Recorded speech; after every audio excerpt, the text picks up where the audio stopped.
What you say turns religion upside down, Mary interjects. I have never claimed to be a religious man, adds Jesus. I am a scientific explorer, a Christ scientist. Now I know why many people see you as a puzzle, Mary replies. They see you as a religious master, but here you say you are a scientist. You don't even claim to be the Christ. You say the Christ is something far greater than a person can ever be. You say that the Christ needs to be scientifically understood. Otherwise, it is an enigma. The Christ is the spiritual idea of God, says Jesus. Mother is correctly oriented in saying this. She is a Christ scientist. The inspiration and the power that uplifts society out of its stupor of living as little men, small-minded men, is the Christ within. But it needs to be heard, it needs to be understood. The Christ is never a person who proclaims opinions and doctrines, nor is the Christ an institution, a system, or even a miracle. The Christ is God's spiritual idea. It is God's self-revealing impetus. It acts in countless ways, always speaking to consciousness, always saying to humanity that the very concept of small-minded thinking is a contradiction in terms because mind, God, is never small and can never be reflected as being small. Small-minded thinking is self-deception. That's the message of the Christ. I am not the Christ, Jesus says to Mary. I realize, though, that I am endowed with the Christ in full measure, as are all humanity, and as all should recognize themselves so, and ultimately will, as they find their identity unfolding in Christ science. The Christ is our link to God, our awareness of God, and our link to scientifically understanding ourselves. The Christ is huge and imposing in this respect, because it speaks of our unity with God. That's big, that's profound. The Christ is the most monumental healing impetus that we have available to us, and can have, which we embrace to uplift ourselves with and one another. The Christ is our link to reality, to what God is, and to what we are, reflecting God. Mother's earliest perception was that God is soul. That was before the 7 names were recognized. She said that soul is substance, and humanity is its shadow. Mother seems to say with this that humanity exists because God exists, as if to say we can see God by the shadow it casts, a shadow that is light. But Mother wasn't satisfied with the details of this concept.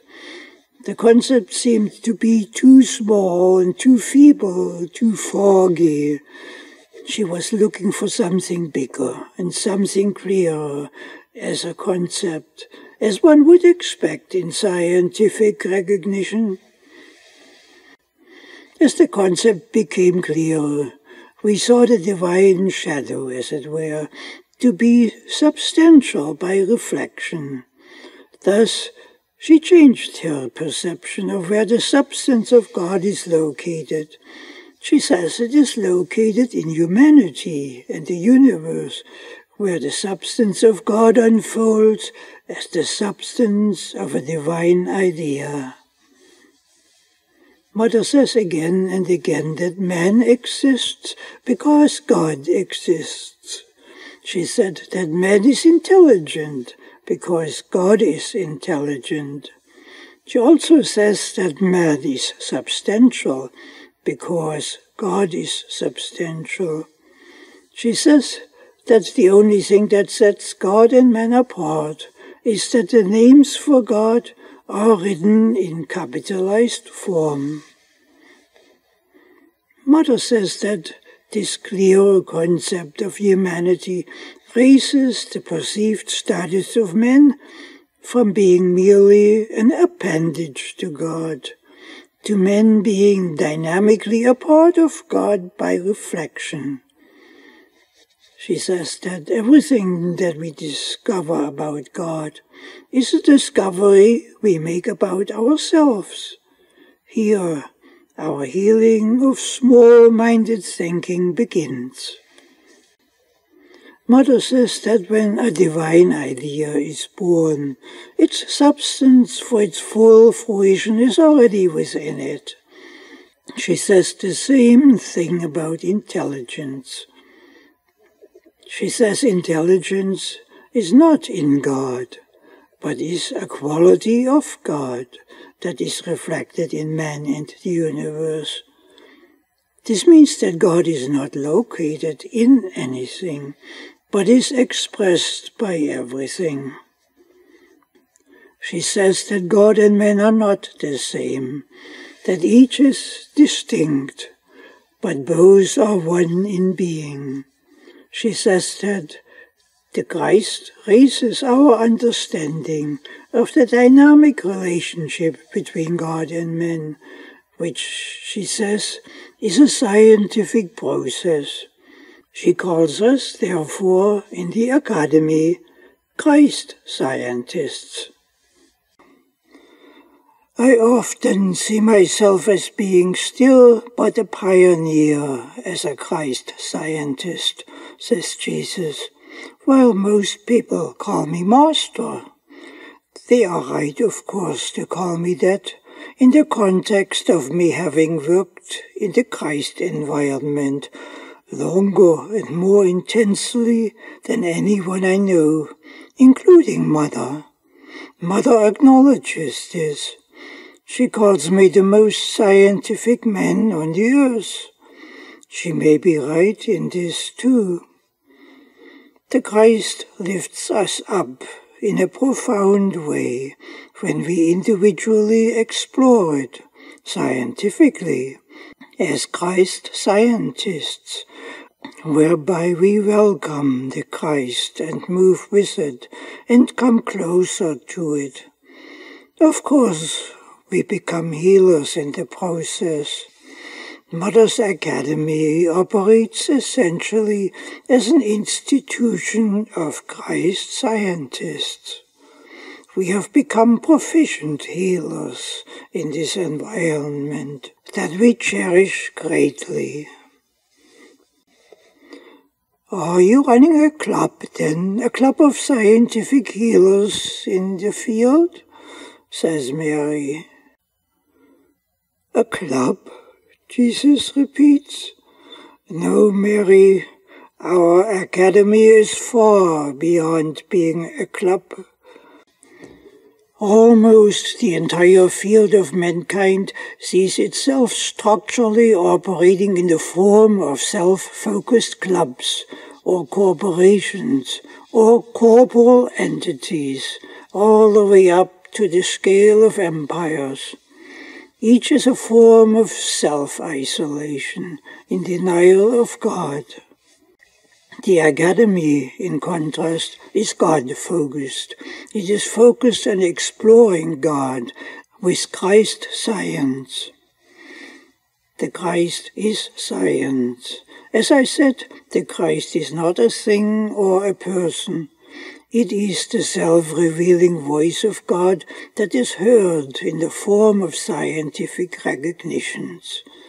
The highest form of science is thereby Christ science, because clubs are self-centered.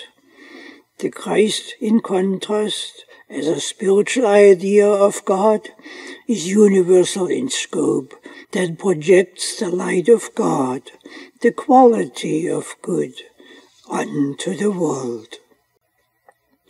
Christ science cannot be represented by a club unless the club comprises the whole of mankind, by which it won't be a club anymore.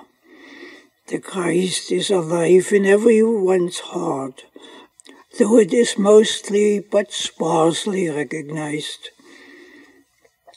It fosters the scientific understanding of the dynamics of God as a light for us to move with. The club model, in comparison, is a type of corporate model.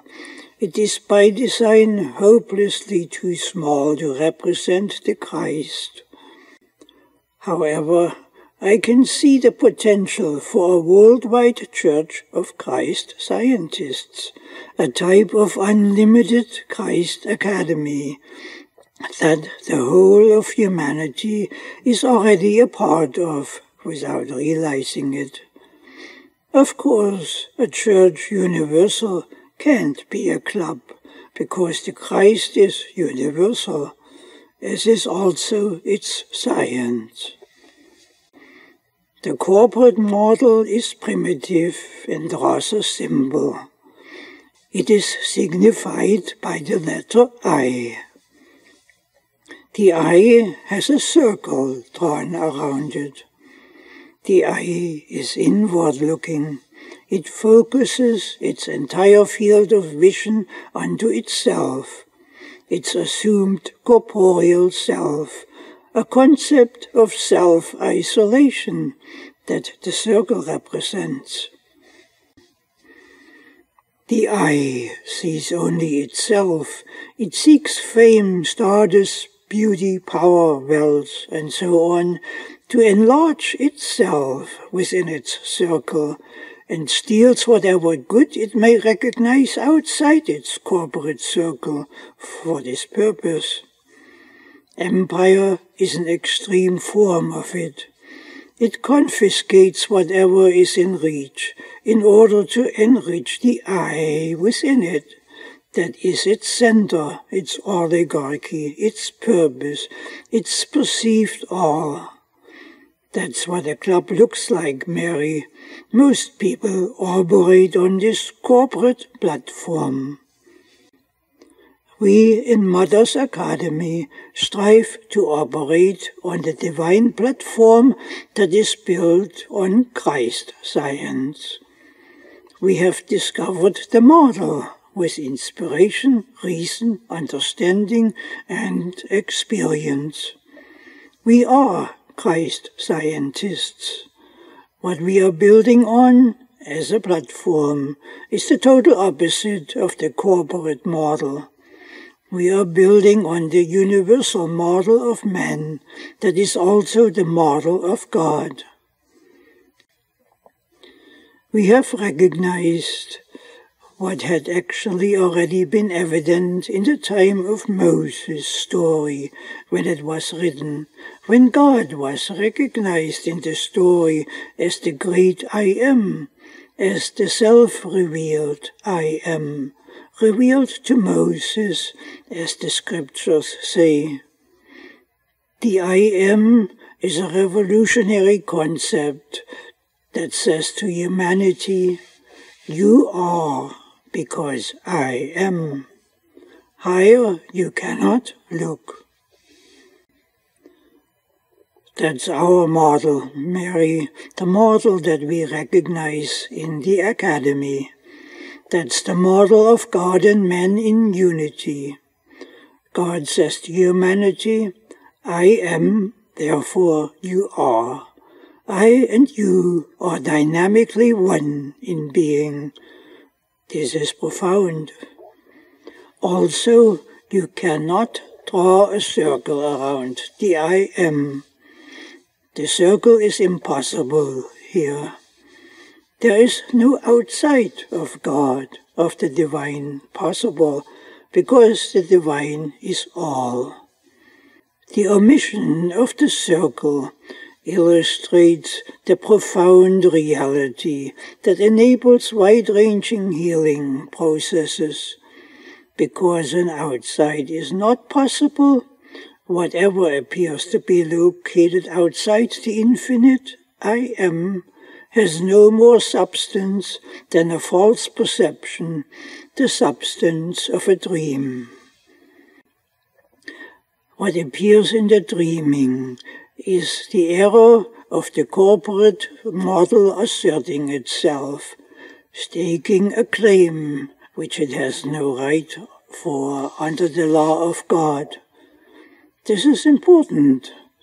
We need to remind ourselves of this until the lesson is learned. The law of God is the law of perpetual harmony, perpetual right, perpetual peace, perpetual good, perpetual joy. Sickness, disease, evil, and deprivations are outlawed to be arrested. They are false claims. They are the hallmarks of the corporate model that has no legitimate foundation under God's law. A better name for God's law is reality. That's how we recognize God's claim in Mother's Academy. A center, not a boundary, but with a circumference that includes all, that precludes the concept of an outside. We are exploring in the Academy what really is. This is a scientific process that is within reach of every human being. Our type of exploration takes us far above the status of religious clubs to the status of pioneers, exemplars, leaders, healers, illustrators, and seers of the future that has not yet been, but is assured by the laws of reality. I am not a religious man, Mary, as the world sees me preaching in the temple. I have never expected anyone to take anything on faith, as the men of religions do. Religion has become a tradition of opinions. People are tired of it. Society has its opinions given to them by little men, and it bows to them religiously in mindless submission.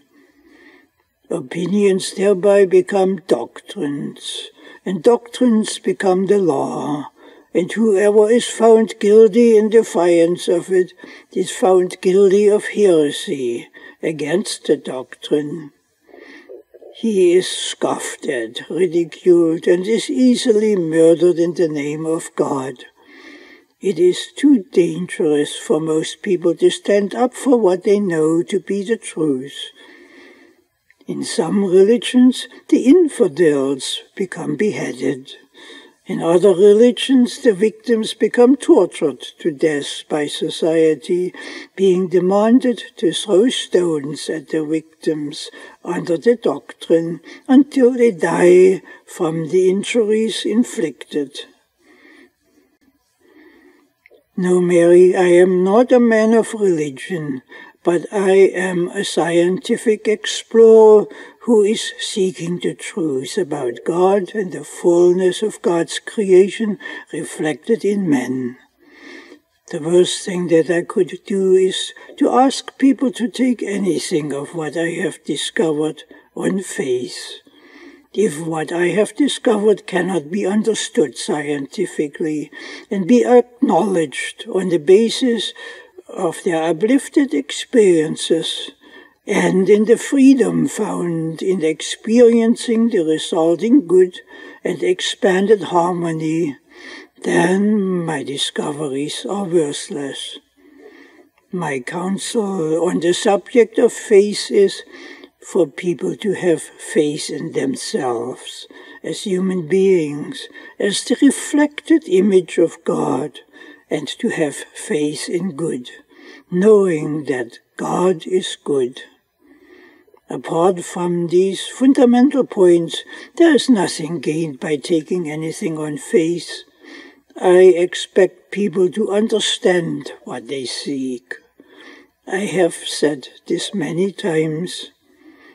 If this renders me a scientist in your eyes, Mary, since this is the term that best applies, so be it. In fact, I expect society to become scientists. I expect them to become scientists in discovering themselves, instead of living as mindless babblers of learned slogans, no matter for how long in time these slogans have been sung by society.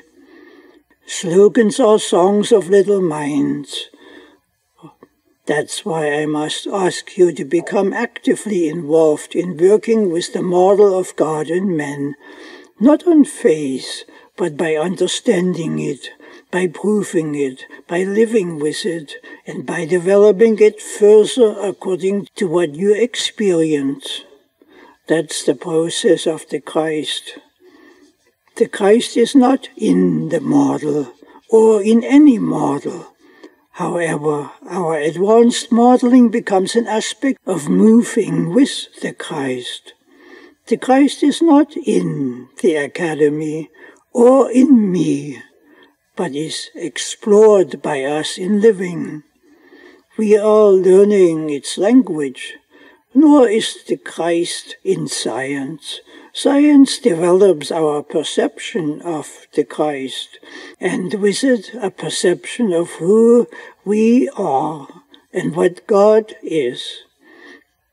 The entire concept of in is impossible in science relating to God and man. The concept of in refers to man as a corporeal mortal, and God as a separate entity that has humanity appended to it as a collection of corporations.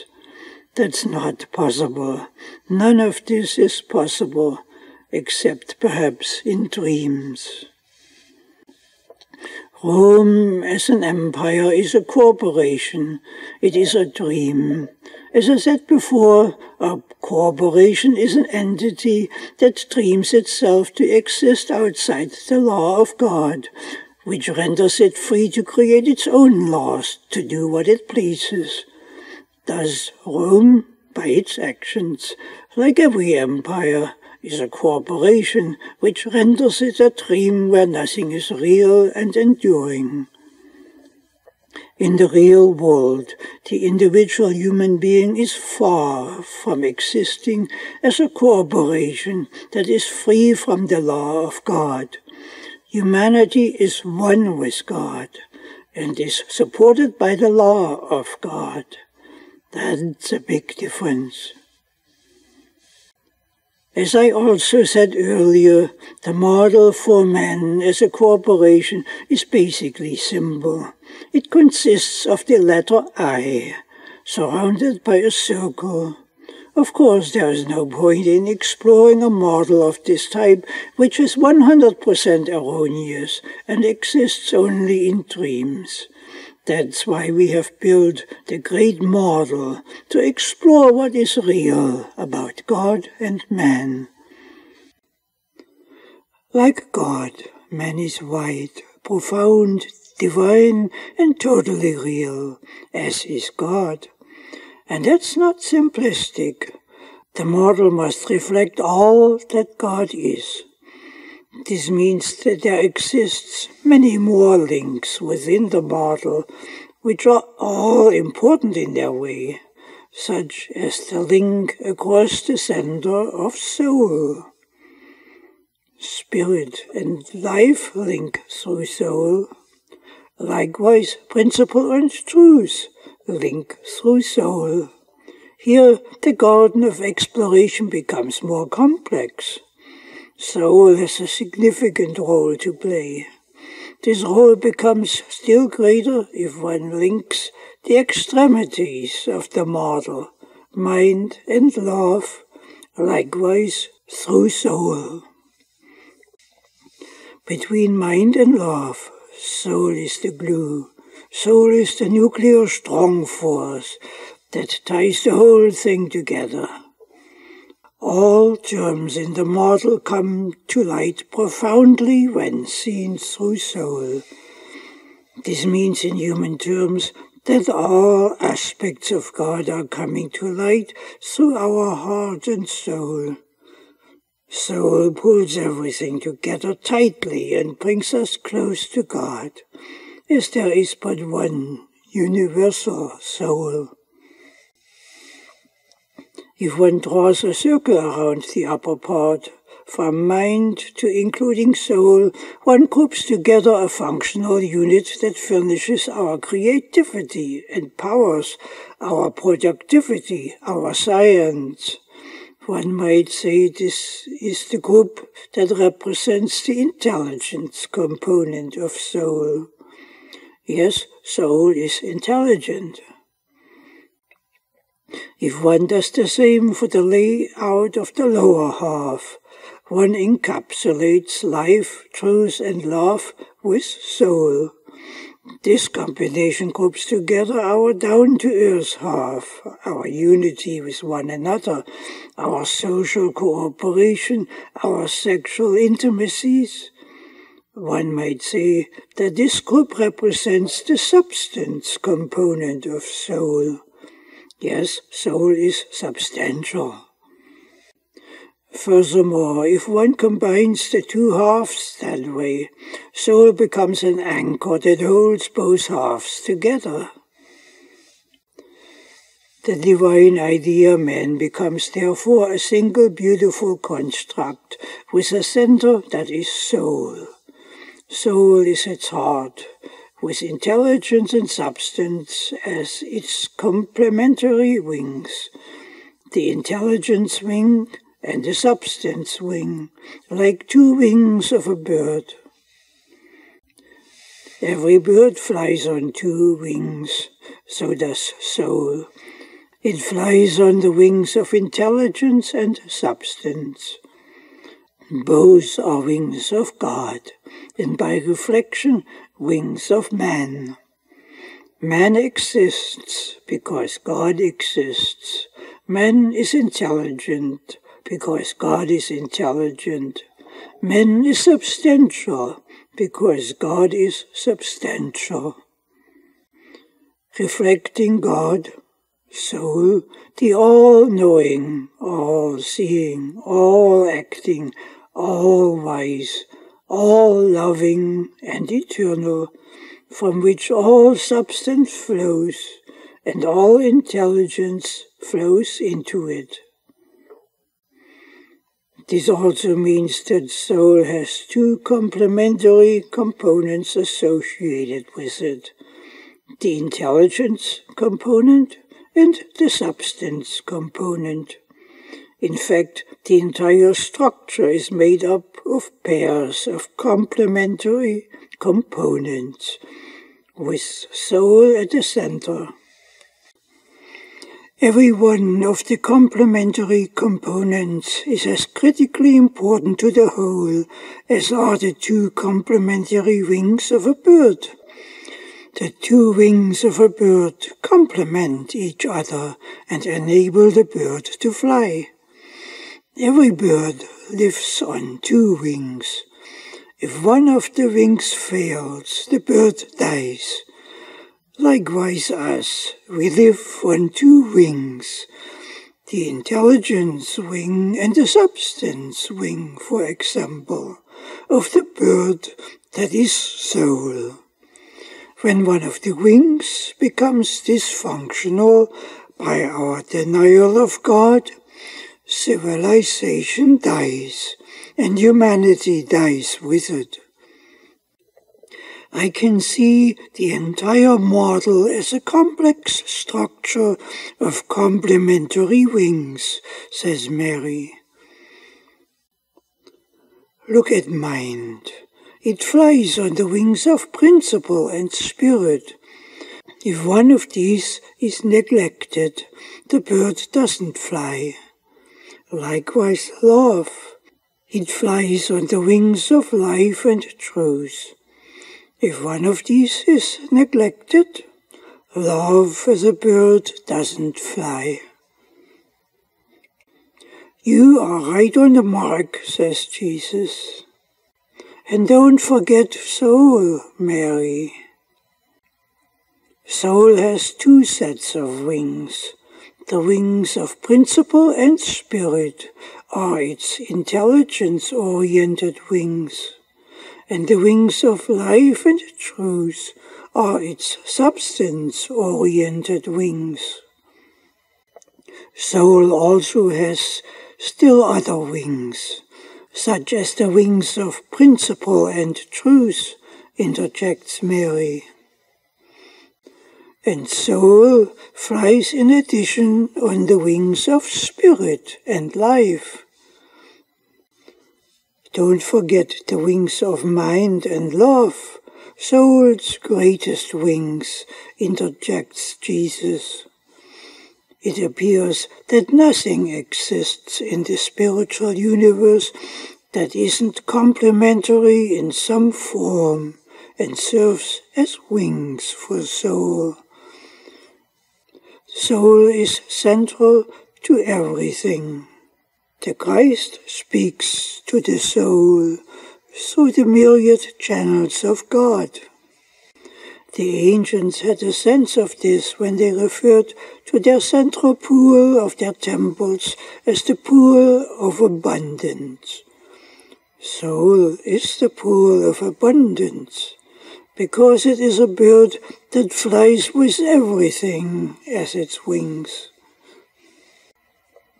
John also says that in the spiritual universe, which is the only universe there is, everything exists as pairs of wings that work together, that complement each other, such as man and woman, and the penis and the vulva, which complement each other so powerfully that no one would exist without them. Even the most basic physical forces complement each other and thereby construct the universe.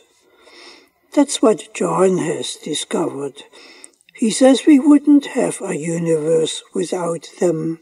He says that everything in the universe is complementary by design. That's why Mother chose the geometry of the triangle way back in time to build the model on. The triangle has no opposite sides, but it has wings, complementary wings. Also, in a triangle, every point is linked to every other point. In addition, a tripod structure can stand securely in the roughest terrain, as no other structure can. Thus we can say that the bird of spirit flies on the wings of mind and principle. Likewise can we say that the bird of principle flies on the wings of mind and spirit. In the same manner, the bird of life flies on the wings of truth and love. And of course, the bird of truth flies on the wings of life and love. These are breakthrough recognitions, Mary. Our scientific winged recognition takes us far beyond the low-level negative references that we find in the Decalogue. They also take us far beyond the negative symbolism of the Adam and Eve story. In the story, Adam and Eve are expelled from paradise in response to having tasted the concept of opposites. In this case, the opposite of good and evil. From this point on, harmony ends, tragedy begins.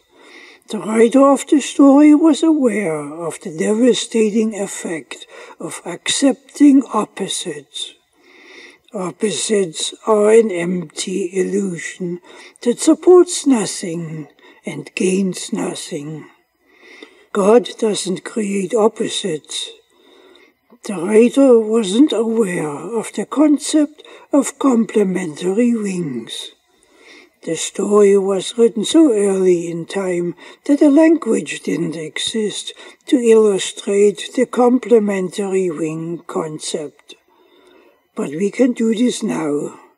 That's why we have built the model as we have built it, on the foundation of the triangle, which opens up a wide horizon of sacraments of all sorts. We need to nourish all the components of soul, each in its own unique sacrament with God, especially the intelligence component and the substance component.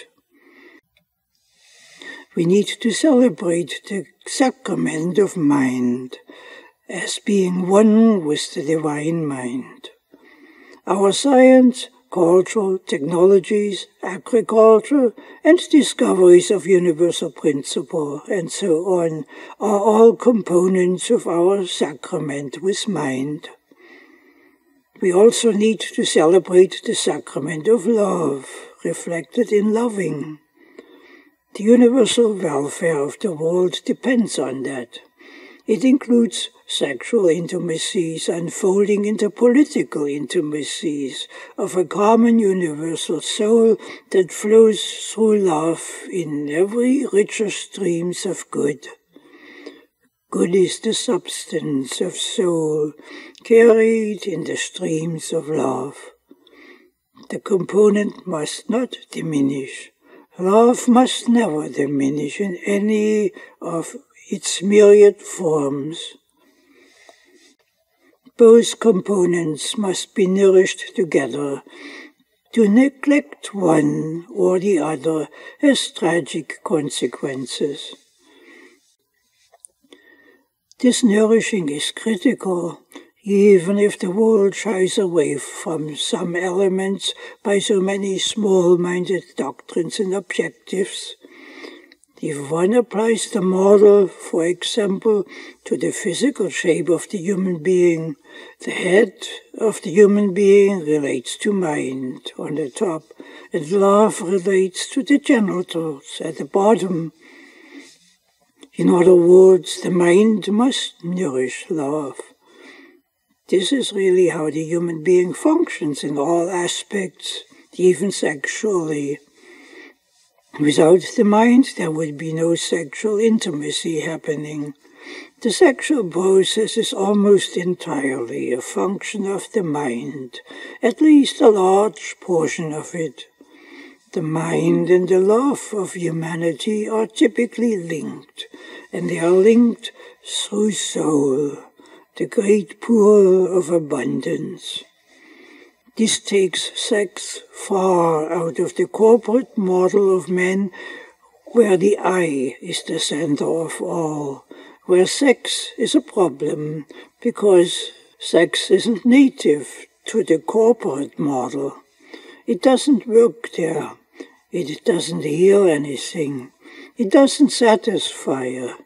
It exists without a purpose, except for procreation as animals do. It is such a paradox that it is still called sin. The arms are our extremities with which to create and build. They relate to principle on one side and spirit on the other. Below them, our legs that we plant on the ground relate to life on one side and truth on the other. Again, we have the dynamics of the two wings represented. Between them, the scene opens up to sex, and sex being linked with love. And as I said, Sex does not stand on its own, disconnected. It is linked to mind through soul that represents divine mind and divine soul. Since the sexual intimacy unfolds in the mind, linked through soul, the sexual sense that people cherish should be seen as our soul sense. The resulting deep connections renders sexual intimacy an extremely deeply rooted spiritual experience. In all of these aspects, we experience God, because we are the reflection of God. As Mother says, we exist by reflection because God exists. All good flows through the soul into love in our experiencing God. In our experiencing the dynamics of soul, we are experiencing some of the pool of abundance of divine soul. What happens when we die? Mary interjects. Is the link broken with death? Is the reflection no longer happening? That's an invalid question, Jesus replies.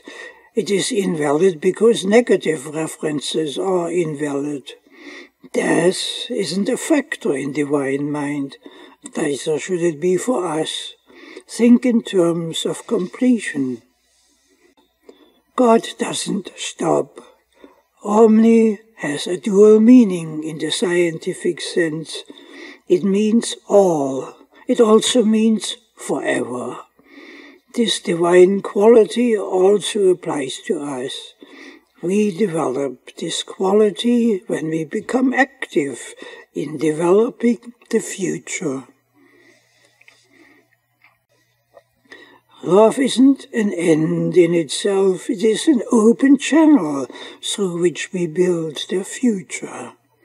As we are getting closer towards the start of the great night, much work will be required to upgrade our world in order to enable life to continue through the great night. We need to build the future. We live for the future. Our love must create a bright future for generations yet to come. If this love in which God is reflected is broken, then the end result is the same as if we hadn't lived, and consequently we drop off into oblivion by the choice of not having lived. The world is full of people who have excluded themselves from the open-ended process of reflecting the flow of divine love. They say they live in the present, for the present. This means that they have never really lived at all. Real living means moving with the future, because life is infinite, forever unfolding, forever expanding, forever growing in grace and beauty, and in being powered by love. Whoever does not live in the stream of love that assures one another a bright future, which reflects divine love, that person isn't really alive. This happens widely. The world is full of examples of the walking dead who have never really lived, who by their choice of living in the present, with the song on their lips, the future be damned, have thereby determined their fate, whatever that fate was or may be. Those who have perished in wars are of this category, of a people living in the present, who perished for their severe lack of reflecting infinite love. Many still do so. If their loving had been rich and overflowing, they would have moved mountains to prevent wars from occurring, or would have prevented the very notion of wars, including the preparations for them. But in failing to do this, to prevent war, the victims failed themselves severely and are still failing by their living in the present, where their love is limited to the moment and is thereby so sparse that little of it really flows. Love is outflowing. Civilization is not a stagnant pool. It is bubbling with life and love. Indeed, why would a people care about eternal life if they don't care about living in the future now? Living in the future means to let the needs of the future determine the present, in order that we have a future. Death by extinction is not a possibility in the divine flow. In the divine flow, where life unfolds into active loving, building the future, flowing with the soul, richly, from the pool of abundance, the future is grand by design, no matter what challenge it brings with it. It is grand on a scale that is divine. With life being actively cherished for its beauty and power, bubbling over with our loving it for its endless unfolding to ever grander forms of living that nothing can touch. Oblivion is never an option. The only option that we have in the divine realm is joy, power, and peace. We find this option unfolding in an explosive renaissance of good that is the forever divine norm in living.